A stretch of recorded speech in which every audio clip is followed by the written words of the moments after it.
இப்ப நம்ம இணைந்திருக்கிற இந்த வேளையில பிரதமர் நரேந்திர மோடி முதலமைச்சர் விஜய் சந்திப்பு நடைபெற்று வருகிறது. அதோடைய காட்சிகளை இன்னும் கொஞ்ச நேரத்தில் நம்ம பார்க்க போறோம். சற்று நேரத்துக்கு முன்பாக டெல்லி தமிழ்நாடு இல்லத்திலிருந்து புறப்பட்ட முதலமைச்சர் விஜய் பிரதமருடைய அலுவலகத்துக்கு சென்று அங்கே இருவரும் சந்தித்து பேசி வருகிறார்கள் என்ற செய்தி உறுதிப்பட்டிருக்கிறது. இன்னும் கொஞ்ச நேரத்தில் அதோடைய விவரங்களை நம்ம பார்ப்போம். தமிழ்நாடு அரசு சார்பிலும் கூட செய்தி குறிப்பு வரும்.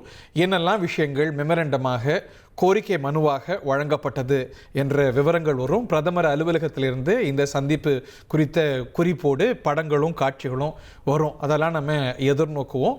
பல வகைகளில் முக்கியத்துவம் வாய்ந்தது. முதலமைச்சராக விஜய் மேற்கொள்ளக்கூடிய முதல் டெல்லி பயணம். இந்த டெல்லி பயணத்தில் பிரதமரை சந்தித்திருக்கிறார். பிரதமரை மட்டுமில்லாது அவருடைய அமைச்சரவையுடைய மிக முக்கியமான அமைச்சர்கள், உள்துறை அமைச்சர், நிதியமைச்சர் ஆகியோரை சந்தித்து தமிழ்நாட்டுக்கு அவர்களுடைய துறைகள் சார்ந்து நமக்கு இருக்கக்கூடிய கோரிக்கைகள், நெடுங்கால பிரச்சனைகள், இதற்கான தீர்க்கும் வாய்ப்புகள் இதெல்லாம் பற்றி பரிசீலிக்கப்படும்.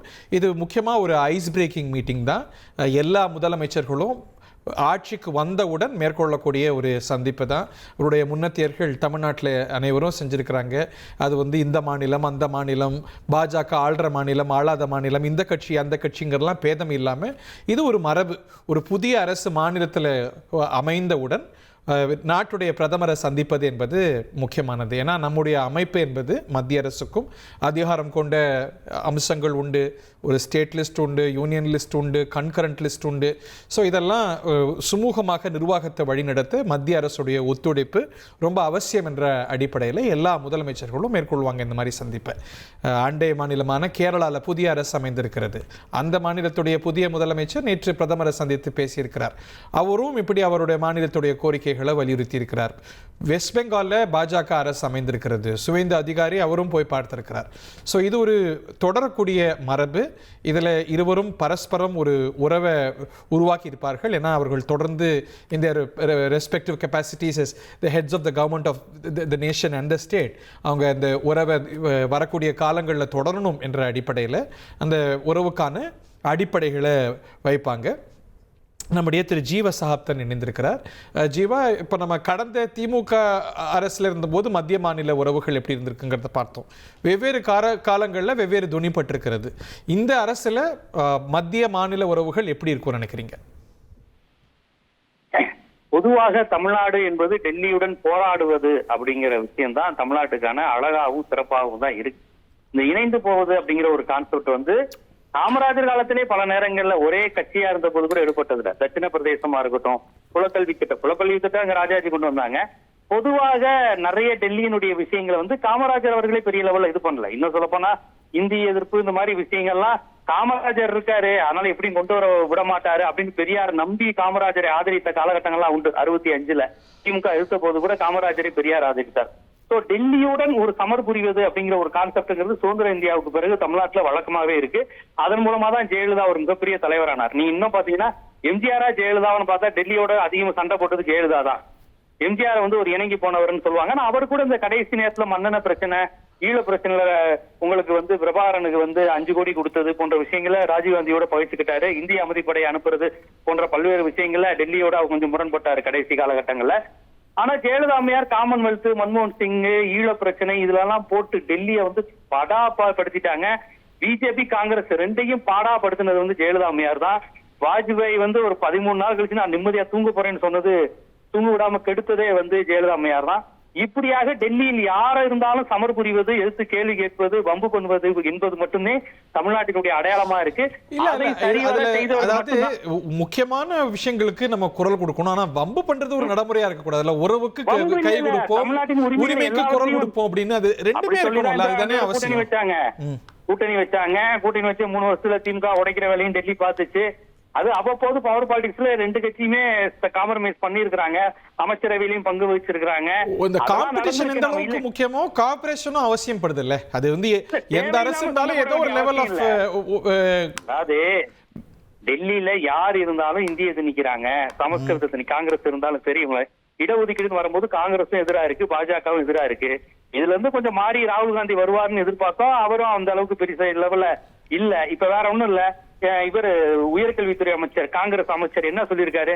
முதலமைச்சர் துணைவேந்தர் ஆகக்கூடாதுன்னு சொல்லியிருக்காரு. இது யாருடைய குரல்? பாஜகவின் குரல் காங்கிரஸ் சொல்லுது.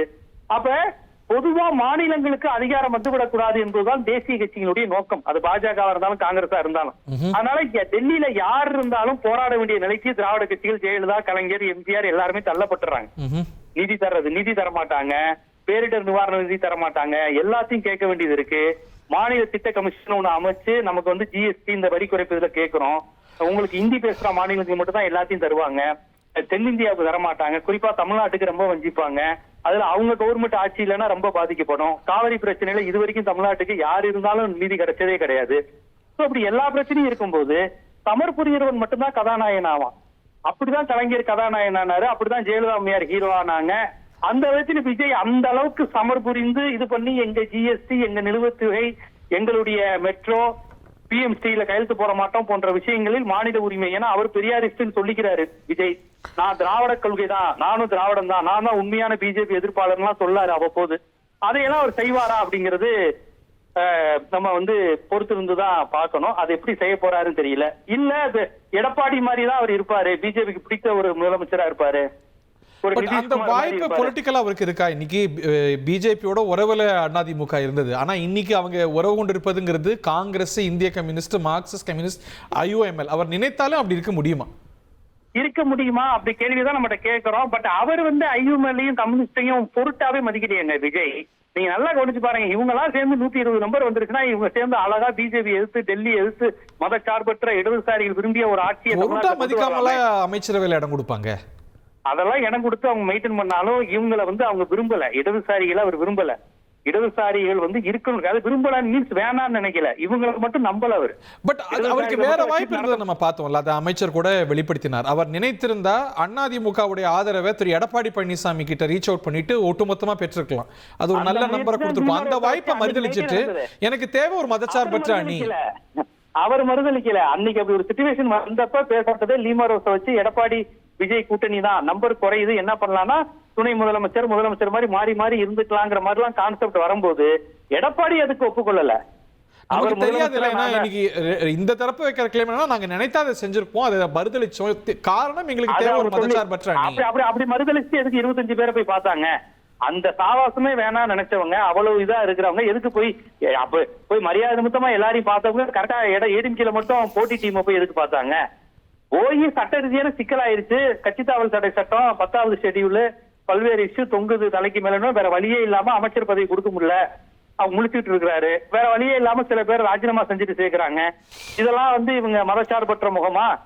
எதுக்கு இப்ப எஸ்கே சுப்பியாலா இன்னைக்கு வந்து காலையே அசால்ட்டா சொல்றாரு, என்னைய நான் வந்து சேர்றது தப்புன்னு சொல்ல கம்யூனிஸ்டுகளுக்கும் விசிகாவுக்கும் என்ன இது இருக்கு, உங்க முதுக பாருங்கிறாரு. அதோட அர்த்தம் என்ன? திருமாவளவனோ இடதுசாரிகளும் நீங்களும் சோபா உங்க வீட்டுக்கு வந்திருக்குங்கிற அர்த்தம் தானே. எஸ்கே சுப்பியா சொல்றாரு, நான் சொல்லல. என்னையெல்லாம் விமர்சிக்க யாருக்கு தகுதி இருக்குங்கிறாரு. விஜய் கட்சிக்காரரு, இப்ப அவர் விஜய் கட்சியினுடைய பிரமுகர். அவர் நேற்றைய எம்எல்ஏ, நாளைய மந்திரி, இன்றைய விஜய் கட்சியினுடைய பிரமுகர் எஸ்கே சுப்பியா சொல்றாரு. தெரியல ராஜினாமா எம்எல்ஏவை ராஜினாமா செய்யறவங்க அப்படி அடிப்படை உறுப்பினராக ஆவாங்க. நம்ம சிபி சண்முகம் கூட தான் எம்எல்ஏ எம்பி பதவியை ராஜினாமா செஞ்சுட்டு எம்எல்ஏ இருந்தாரு. மந்திரி பதவிக்கு தானே ஏதாவது பிஜேபி கூட்டணி அமைச்சரும் நினைச்சுதானே அவர் ஆசைப்பட்டாரு. இப்ப அவருக்கு பாவம் மந்திரியும் விஜயும் கொடுக்கல, காலமும் கொடுக்கல, இப்ப எம்எல்ஏ பதவியும் போயிடக்கூடாங்கிற நிலையில அவர் இருக்கிறாரு. ஆனா எடப்பாடி டேர்ம்ஸ் ஒத்து வராம அவர் மட்டும் அந்த பழைய ஈகோவை மெயின்டைன் பண்ணிட்டு இருக்காரு. எடப்பாடி எந்த பொறுப்பும் திருப்பி மாவட்ட செயலாளர் பொறுப்புலாம் தரவே மாட்டேங்கிறதுல உறுதியா இருக்கிறார். இது ஒரு சவால் நிறைந்ததா தான் இருக்கும்னு கருதுறீங்க? சவால் நிறைந்ததா தான் இருக்கும். நன்றி திரு Jeeva sir, thank you very much.